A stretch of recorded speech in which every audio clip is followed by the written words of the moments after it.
Channel Rupali, voice of Bangladesh. নতুন বাংলাদেশের স্বপ্নদ্রষ্টা, জুলাই গণ অভ্যুত্থানের ধারক ডাক্তার শফিকুর রহমান বক্তব্য রাখছেন। জননেতা ডাক্তার শফিকুর রহমান।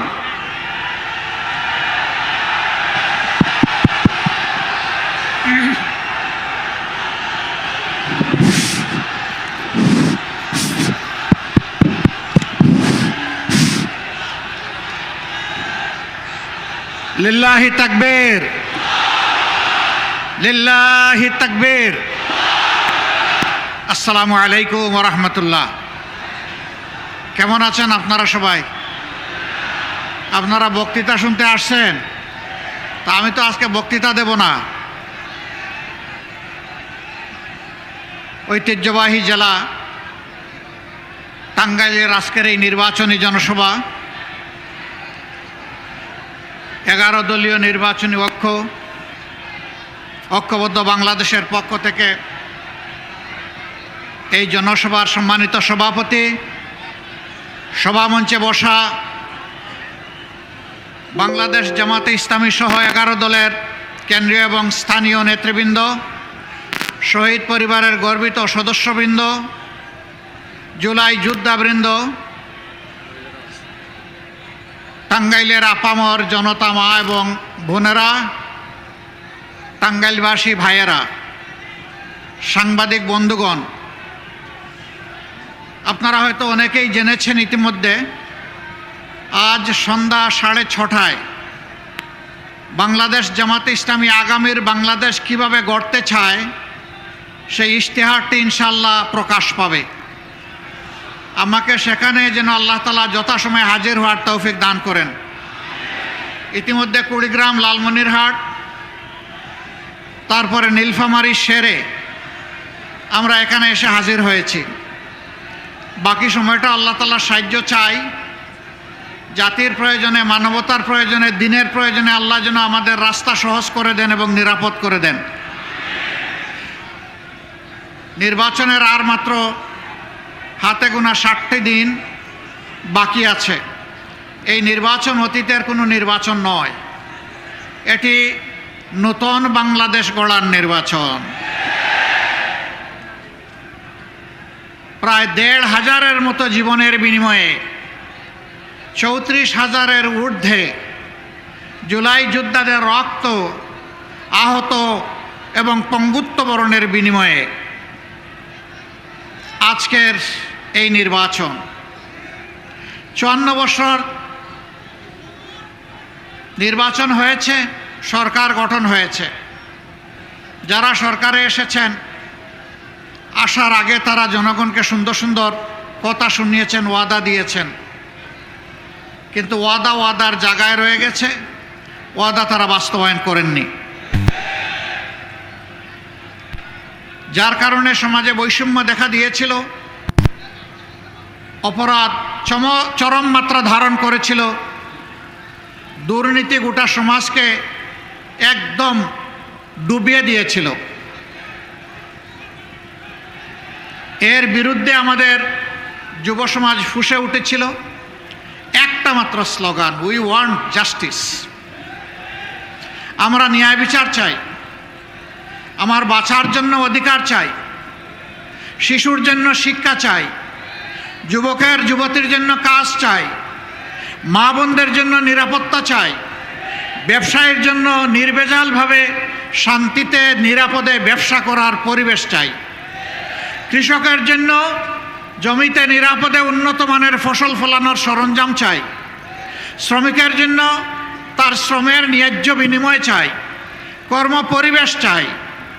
এই সব কিছু ছিল উই ওয়ান্ট জাস্টিস। আমরা ন্যায় বিচার চাই। বাংলাদেশ জামাতে ইসলামীর সবচেয়ে বড় মজলুম সংগঠন বাংলাদেশে। আর কোনো সংগঠনের শীর্ষ 11 জন নেতাকে শেখ হাসিনার সরকার খুন করে নাই। আর কোনো সংগঠনের নিবন্ধন কেড়ে নেয় নাই। আর কোনো সংগঠনের প্রতীক কেড়ে নেয় নাই। আর কোনো সংগঠনের সমস্ত অফিসগুলো তালাবদ্ধ করে রাখে নাই।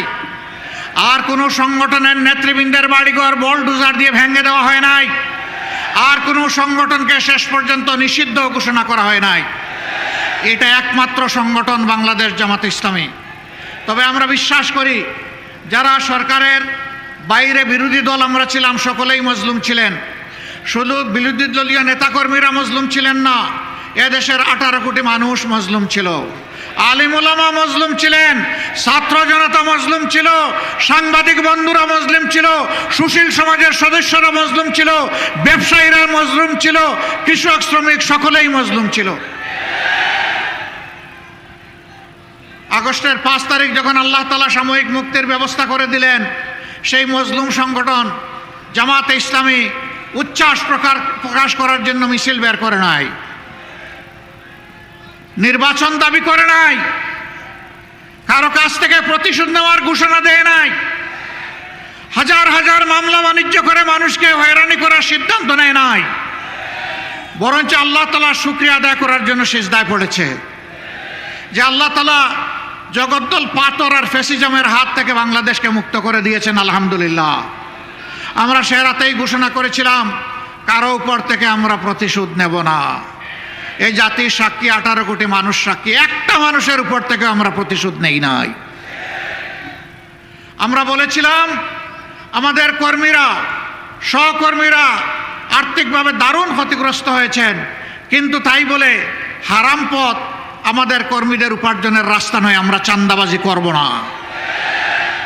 বাংলাদেশের 18 কোটি মানুষ চাঁদাবাজি আমরা করি নাই। আমরা বলেছিলাম যারা আমাদেরকে মামলা দিয়ে দফায় দফায় জেলে নিয়েছে, কষ্ট দিয়েছে, রিমান্ডে নিয়ে আমাদের উপর নির্যাতন করেছে, আমাদের কাছ থেকে অবৈধভাবে টাকা আদায় করেছে, আমরা তাদের বিরুদ্ধে হাজার হাজার লক্ষ লক্ষ মামলা দেব না। আমরা বলেছিলাম প্রতীকী কিছু মামলা হবে যাতে বিচারহীনতার সংস্কৃতি তৈরি না হয়। আমরা বলেছিলাম আমাদের কর্মীদেরকে যারা মজলুম, সাবধান, মামলা দিতে কি একজন নিরপরাধ মানুষকে মামলার আসামি করা যাবে না। আমরা জাতির সাথে কথা রেখেছি। আপনারা শুনে অবাক হবেন, 8টি মামলা, আমাদের সর্বমোট মামলার সংখ্যাই 750। এর মাঝে 8টি মামলা আছে, আসামি মাত্র একজন। আমরা দ্বিতীয়জন খুঁজে পাই নাই, দ্বিতীয়জনের নাম আমরা লিখি নাই। শুধু তাই না, 5 তারিখের পর 6 তারিখ বাংলাদেশে আমাদের সামনে এখন যে ভাইয়েরা দেশের আইন শৃঙ্খলা পরিস্থিতিকে সামাল দিচ্ছেন, সঙ্গত কারণেই সেদিন তারা ছিলেন না। 5, 6, 7, 8 এই 4 দিন ছিলেন না। 6 তারিখ সকাল থেকে সমস্ত কর্মীদেরকে আমরা নামিয়ে দিয়েছিলাম, যাও এবার জনগণের হয়ে পাহারাদারের দায়িত্ব পালন করো। সবগুলা উপাসনালয়, সকল ধর্মের মসজিদ সহ ভালনারেবল হাউসেস, ঝুঁকিপূর্ণ বাড়িগুলো, ব্যবসা প্রতিষ্ঠানগুলো, মানুষগুলো, যেই সাহায্য চাইবে তাকেই পাহারা বসাও, তারই পাহারা দাও। রোদে শুকিয়ে বৃষ্টিতে ভিজে রাউন্ড দ্য ক্লক 24 ঘন্টা আমাদের কর্মীরা সেই দায়িত্ব পালন করেছে।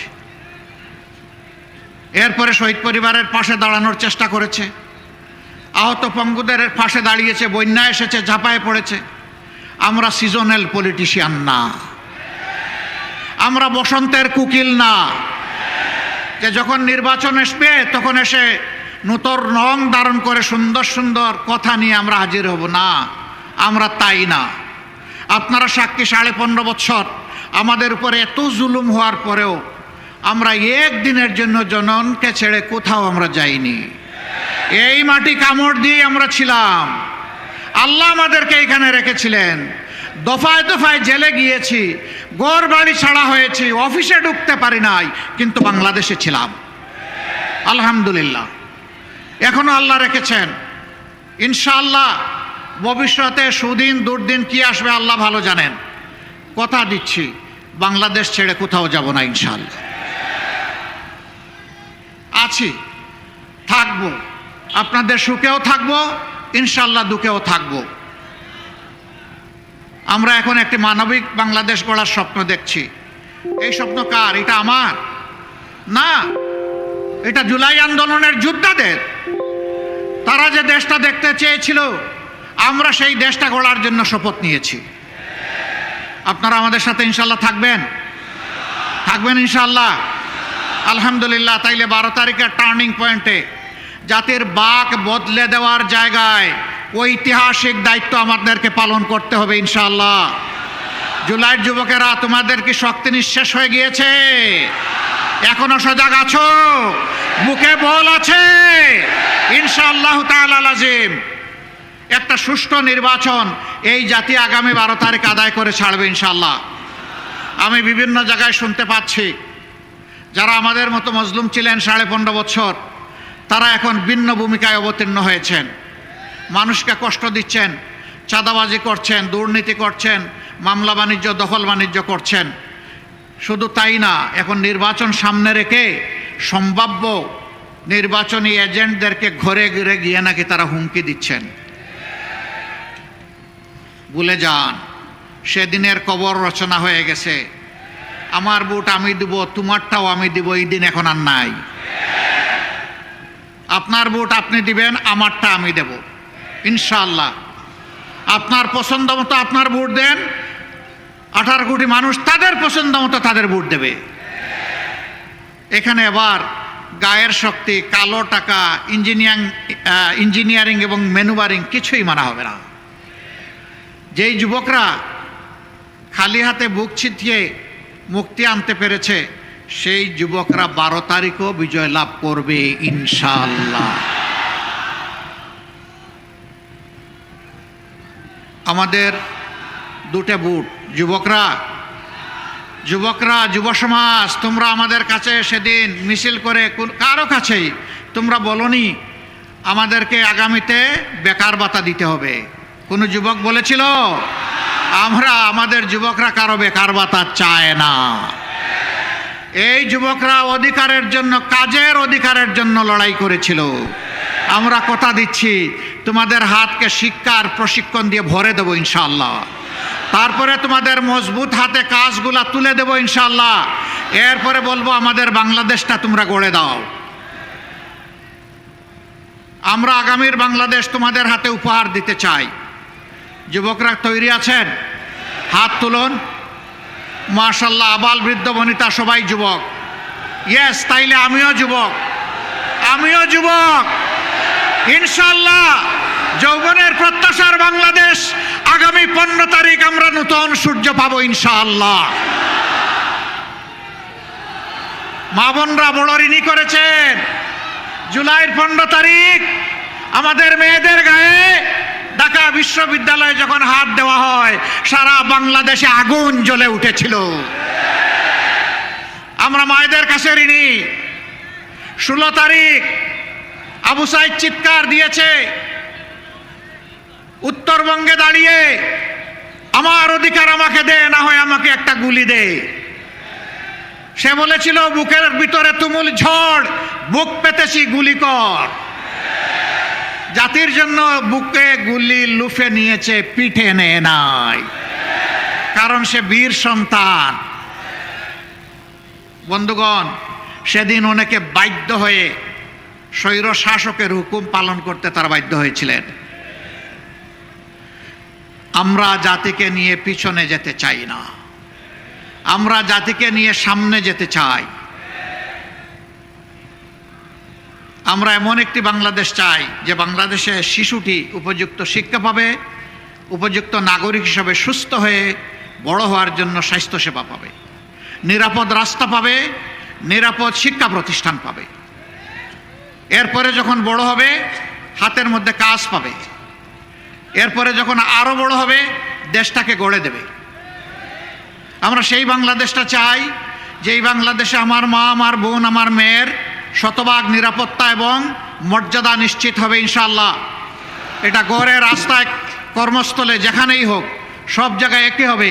আমরা সেই বাংলাদেশ চাই যে বাংলাদেশে মানুষ তার যোগ্যতা এবং তার অবদান অনুযায়ী মূল্যায়িত হবে। সে ফর এক্সাম্পল, আজকের এই জনসভায় যারা আমাদেরকে নিরাপত্তা দিচ্ছেন, তাদের জীবন আর সাধারণ একটা দপ্তরে, অফিসে যিনি চাকরি করেন তার জীবন এক নয়।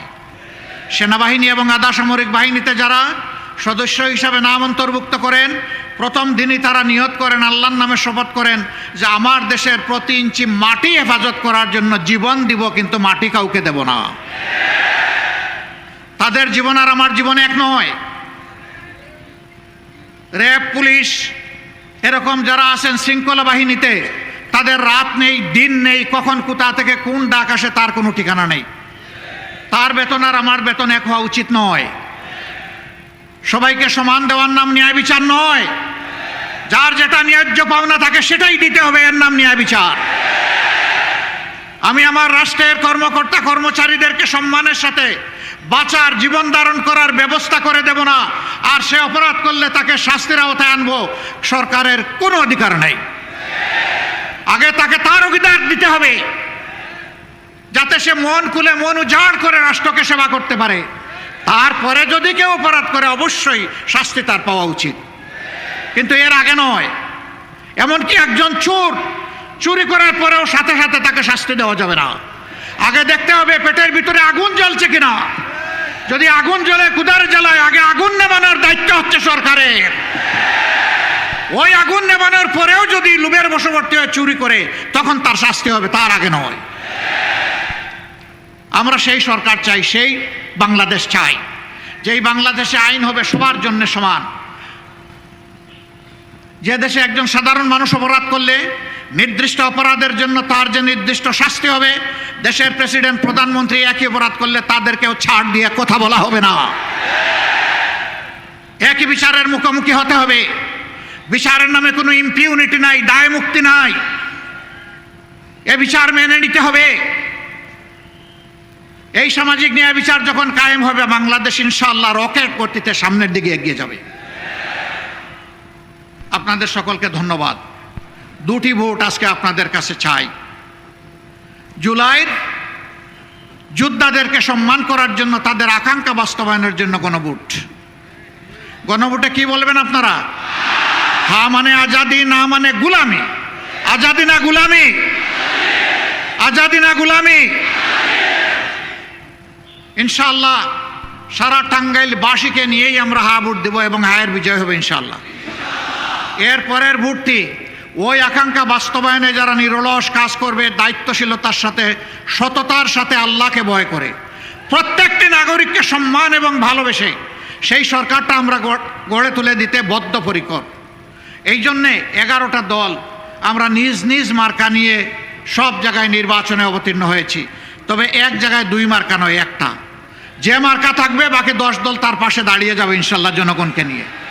এখন আমি মার্কাগুলো 8টা আসনের আমাদের প্রার্থীদের হাতে তুলে দিচ্ছি এক এক করে। টাঙ্গাইল 1 আসন, মধুপুর, ধনবাড়ি, এই আসনে আমরা বাংলাদেশ জামাতে ইসলামী মনোনীত এবং 11 দল সমর্থিত প্রার্থী হিসাবে বিশিষ্ট চিকিৎসক জনাব ডাক্তার আব্দুল্লাহ আল কাফি, তার হাতে ইনসাফের প্রতীক দাড়িপাল্লা তুলে দিলাম।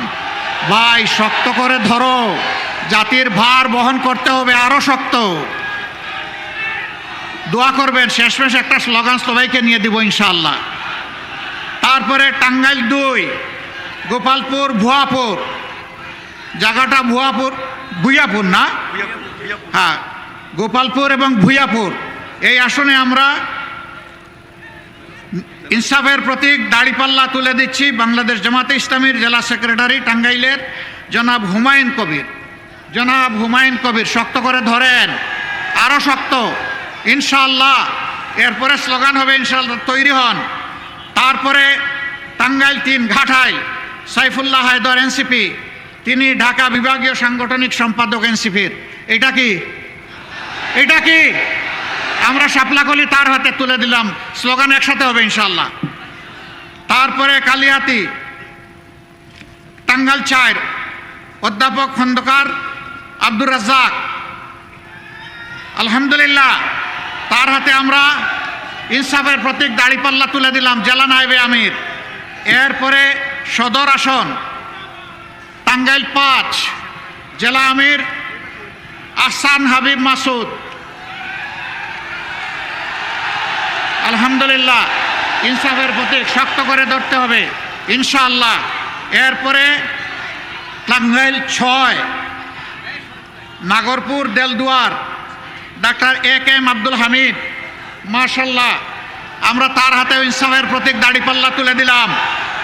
টাঙ্গাইল ৭ অধ্যক্ষ আব্দুল্লাহ তালুকদার, তার হাতে আমরা আলহামদুলিল্লাহ দাড়িপাল্লা তুলে দিলাম। এই মানুষটা বুড়া না জোয়ান? এই মানুষটা বুড়া না জোয়ান? জোয়ান, ঠিক আছে, ভালো সার্টিফিকেট পাইছেন, নামেন।